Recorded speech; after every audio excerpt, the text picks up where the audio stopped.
how you can log in into your Udemy account. Now before we start, if you are new to our channel, head down below and hit the subscribe button so you don't miss out on our future videos. Now let's start. First things first, just make sure that you've installed Udemy, and after you've installed it, open it up.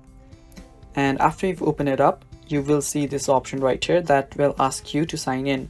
Now there are different options that you can use to sign in. You can sign in with your Apple account, you can sign in with your Facebook, and you can sign in with your Google. But in this video, we'll focus on signing in with email. Now tap on sign in with email, and right here you will need to type in your email. So just type in your email, and after you type in your email, tap on next. After you do that, just type in the password for your Udemy account and tap on sign in. Now after you tap on sign in, you'll be logged into your Udemy account. Now as you can see, I've been logged into it, and that is my profile. And that is basically it, guys. That is how you log in into your Udemy account. Thank you for watching. Stay tuned and leave a like down below. Bye bye.